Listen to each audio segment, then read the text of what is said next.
ይህ የምትመለከቱት ፍጥረት በቅጽበት የካሜራ እይታ ውስጥ የገባ ፍጥረት ዓለምን ያስደነገጠና ግራ ያጋባ ነው። በአሜሪካ ግዛት በፍሎሪዳ ውስጥ ሲሆን ምስሉን በማህበራዊ ሚዲያ ሲሰራጭ ብዙ ግራ መጋባትን ፈጥሯል። እስከ ዝግጅታችን ፍጻሜ አብረውን ይቆዩ። ቪዲዮውን ሲመለከቱ ሰብስክራይብ፣ ላይክ፣ ሼር በማድረግ ይጀምሩ። መልካም ቆይታ።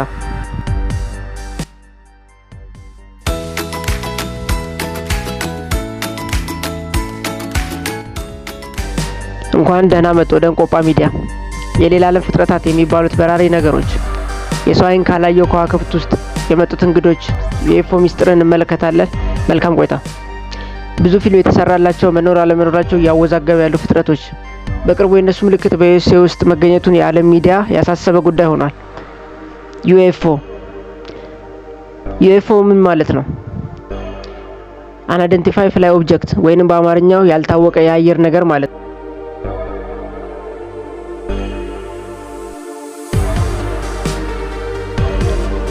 ይህ ቃል በመጀመሪያ ከአሜሪካ አየር ኃይል ባደረገው አሰሳ ተጠቅመው እንዳወጡት ነው። ምክንያቱም በሰማይ የታዩ ብዙ ነገሮች ሁሉ በረራ ሳውዘርን አይነት አይደሉም። ያልታወቀው አየር ነገር ወይንም ዩኤፍኦ እውነት ወይስ ተረት?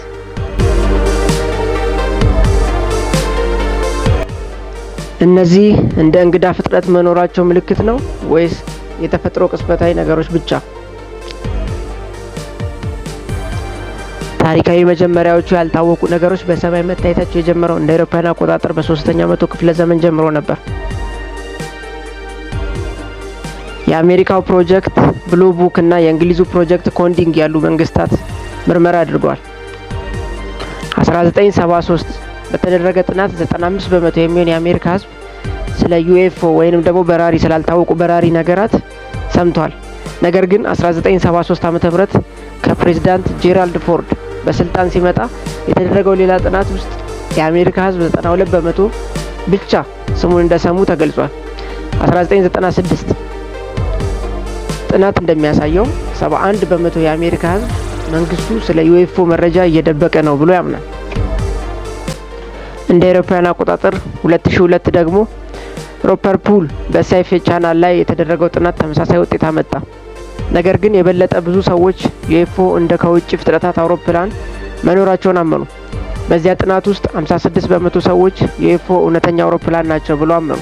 48 በመቶ ደግሞ እንግዳ ፍጥረታት በምድር መጥተው እንደሆነ ተነበዩ።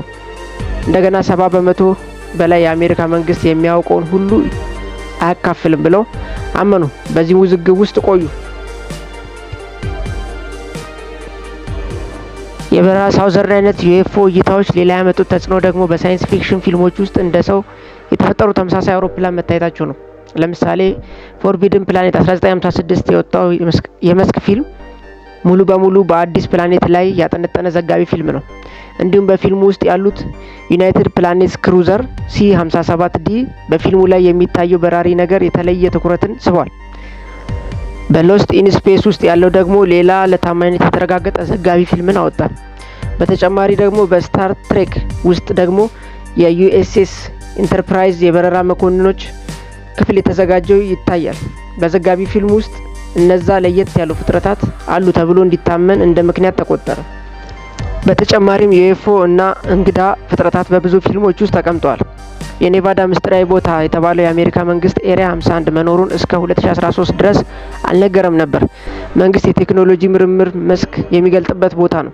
በህዝቡ መካከል እንደ ምስጢርና እንግዳ ፕላኔት ተመራማሪዎች መሰረታዊ ቦታ ነው። ኤሪያ 51 በብዙ ሰዎች የግምት ሀሳብና የዩኤፍኦ ታሪክ ማዕከል ሆኗል። ነገር ግን በኔቫዳ ክልል ውስጥ ያለው በጣም የተደበቀ የሚታወቀው የኤሪያ 51 ቦታ የዩኤፍኦ እና የኤሊየን ታሪኮች መነሻ ሆኗል። እነዚህ አረዳዶች የምንም አይነት የሳይንሳዊ ማስረጃ ባይኖራቸውም የፊልምና የታሪክ ገጽ ውስጥ የዩኤፍኦ አይነት ብዙ ጊዜ ታይቷል። እንደ አውሮፓውያን አቆጣጠር 2019 ከ2 ሚሊዮን በላይ ሰዎች በፌስቡክ ላይ የተቀመጠ እንደ ቀልድ የተመለከተን ኤሪያ 51 ተደራሽ ልዩ ቅድመ ተንቀሳቃሽ ላይ መልስ ሰጡ። ከዚህ በኋላ በኔቫዳ የተገኘ 2 ሙዚቃ ፌስቲቫሎች ኤሌን ስቶክ እና ስቶርም ኤሪያ 51 ቤዝ ካምፕ በዚህ የፌስቡክ ዝና መሰረት ተመዘገቡ። ነገር ግን ወደ ኤሪያ 51 መግቢያ የደረሱት ሰዎች 150 ብቻ ነበሩ።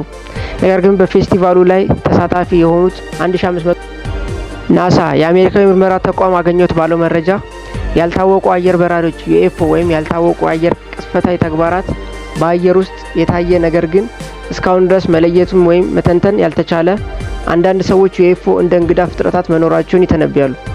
ሌሎች ደግሞ እንደ ሌላ ዓለም መግቢያ ወይም ከወደፊት የመጡ ጊዜ ጉዞ አስተሳሰብ ያስቀምጣል። ነገር ግን የሳይንስ ማስረጃ እስካሁን አልተገኘም። ይህ ቃል ከዩናይትድ ስቴትስ አየር ኃይል ዩኤስኤኤፍ የነበሩ የበረራ ሳውዘርን ምርመራ በኋላ ተፈጥሯል። ምክንያቱም የታዩት የተለዩ ቅርጾች እንደ ሳውዘርን ወይም ዲስክ ብቻ መመልከት አይቻልም። የሳይንሳዊ ትንታኔ ሳይንቲስቶችና የጥናት ቡድኖች እንደሚያሳዩት አብዛኛው የታየው የዩኤፍኦ ነገር ወይም ተፈጥሯዊ ክስተት በቴክኖሎጂ ወይም በተፈጥሯዊ ነገሮች ችግር የተፈጠረ ነው ብለው ያምናሉ። የሐሰት ቪዲዮዎችና የተዋቀሩ መረጃዎች እውነት እንደሆነ እንዲያምኑ አድርጓል ቢሉም ምልክቶቻቸው አሁን ድረስ እንደሚታዩ ብዙ የአሜሪካ ነዋሪዎች ይናገራሉ። የአየር ውስጥ ያልታወቀ ቅጽበታዊ ነገር መኖሩን ወይም ተያያዥ ያላቸው ተግባራት በፍልስፍና ውስጥ ኤፒስቴሞሎጂ ተብሎ የሚጠራው የእውቀት ትንታኔ ክፍል ውስጥ ይወሰዳል። በአሁን ጊዜ የአሜሪካ መንግስት በዩኤፍኦ መረጃ ማሰባሰብ ትንታኔ ላይ የተለያዩ ሁለት ተቋማት አሉት።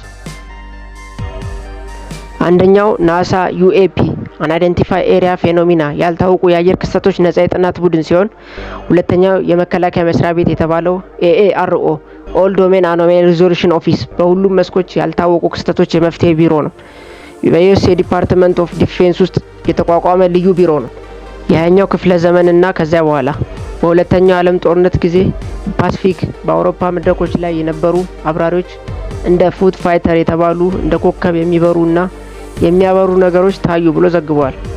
እነዚያ የታዩ ነገሮች እንደ ሴንት ኤልሞን ፋየር፣ እንደ ከዋክብት ቬኑስ ወይም እንደ ጀርመን የምስጢር መሳሪያ ሊሆኑ ይችላል ተብሎ ተተርጉሟል። እነዚህን አንዳንዶች የሩሲያ በረዶ ሩሲያን ሄል ወይም ከዚያ በኋላ ጎስተር ሮኬት ብለው ጠሩ። ምክንያቱም ይህ የጀርመን ቴክኖሎጂ በመያዝ የሩሲያ ፈተና ነው ብለው ያመኑ ነበሩ። ነገር ግን ብዙውን ጊዜ እነዚህ ነገሮች እንደ ተፈጥሯዊ ክስተቶች ተገንዝበዋል። በተለይ እንደ ተንቀሳቃሽ ኮከብ ሜትሮስ በአንድ ታሪኮች እና ተንቀሳቃሾች የተሞላባቸው የዩኤፍኦ ታሪክ እስከዛሬ ድረስ በሰዎች ልብ ውስጥ የማይጠፉ ምስጢር ናቸው። ወደ ሁለተኛው ዓለም ጦርነት ጊዜ እንመለስ። በዚያ ጊዜ እንደ እሳት ብርሃን የሚታዩ ነገሮች ፎ ፋይተር ተብለው ተጠሩ።